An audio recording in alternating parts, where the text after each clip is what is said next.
Hello, thanks for being in a new video. This time I got my hands on the Infinix Note 30 Pro, and I'm gonna tell you what I liked most and least about it after testing it. And I hope all this will be useful in case you are considering buying it. So, as always, let me tell you, don't buy the Infinix Note 30 Pro without watching this video.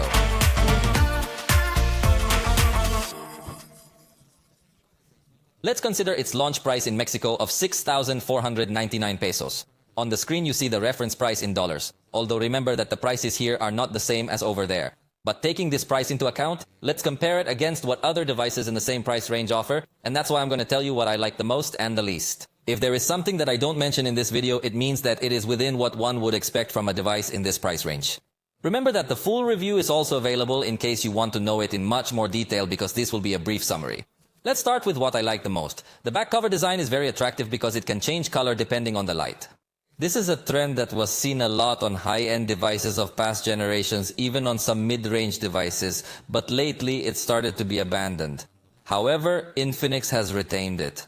While the design of the camera module doesn't really appeal to me, the back cover does manage to catch my eye.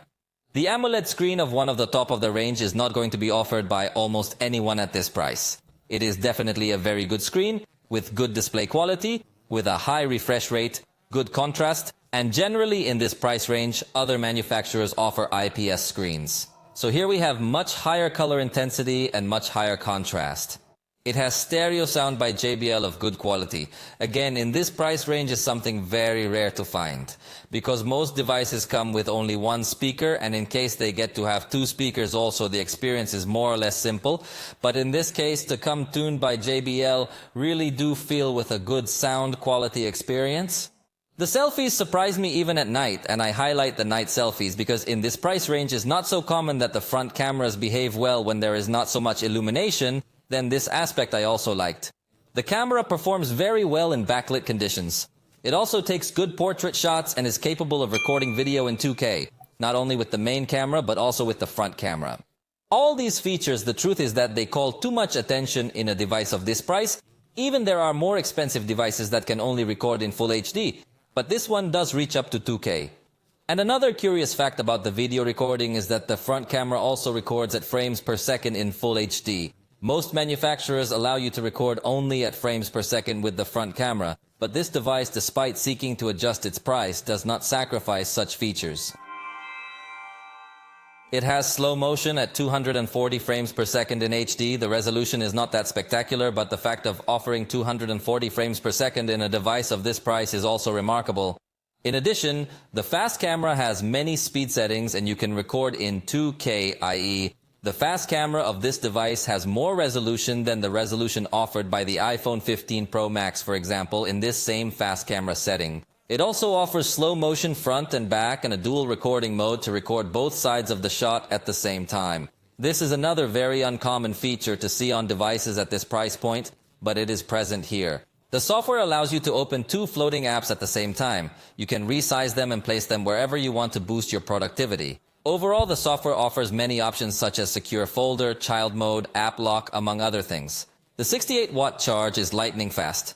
In my test, it got up to 54% in only 15 minutes and finished a full charge in about 43 minutes. And in this price range, it is definitely one of the most attractive things you will find with respect to charging power. And reverse wireless charging, these types of features manufacturers reserve for the highest-end devices possible. In fact, not even the iPhone has reverse wireless charging. It means that on the back of the device, you could get to charge a watch or headphones compatible with wireless charging. And I insist that in this price range, definitely no one else is going to offer it. It is most surprising. To protect the battery, it has smart charging and bypass. It also brings NFC, and this is another feature that other manufacturers at this price do not put. This is a chip so you can make mobile payments, or you can connect or link to other devices simply by bringing them close to the back of this cell phone.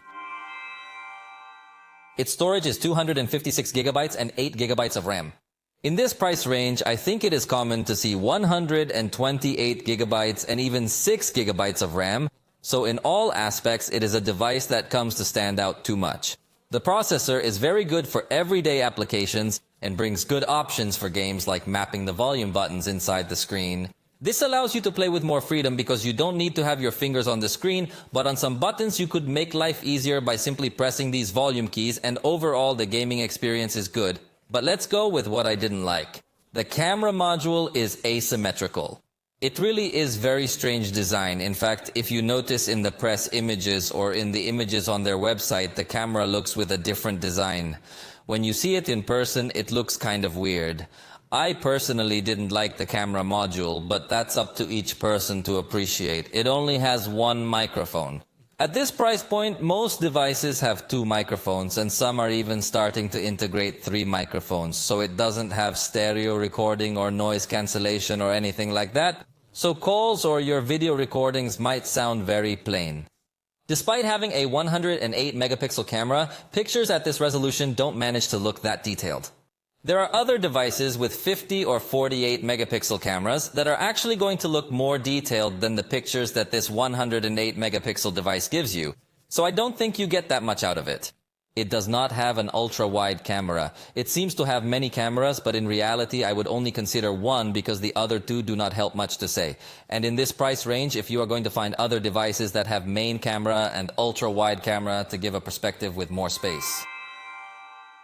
The battery is not surprising. While we said that the charging was very spectacular, the battery life is a little below the average of what other devices with 5000 milliamp batteries have given us, so it is not surprising. And its ecosystem is very short. At least in Mexico, we have practically nothing else of this brand to complement it. No headphones, no watches, nothing. Although having Android can get to coexist in a good way with accessories from other brands, but if you feel that Infinix still needs to further develop its ecosystem. I understand that in India and other regions already have many more accessories. Hopefully on this side of the world we can enjoy all that soon. But if you already bought it, let me know in the comments what you think. Remember that there may be people interested in buying it and they will watch this video and read your comments with your experience. If you already have it, tell us what you thought. If it has lasted well, if it has not broken down, and also let us know what you like the most and least about it down there in the comments. For the moment, we've reached the end of this video. I hope you liked it. If you did, you can let us know, and we'll see you next time.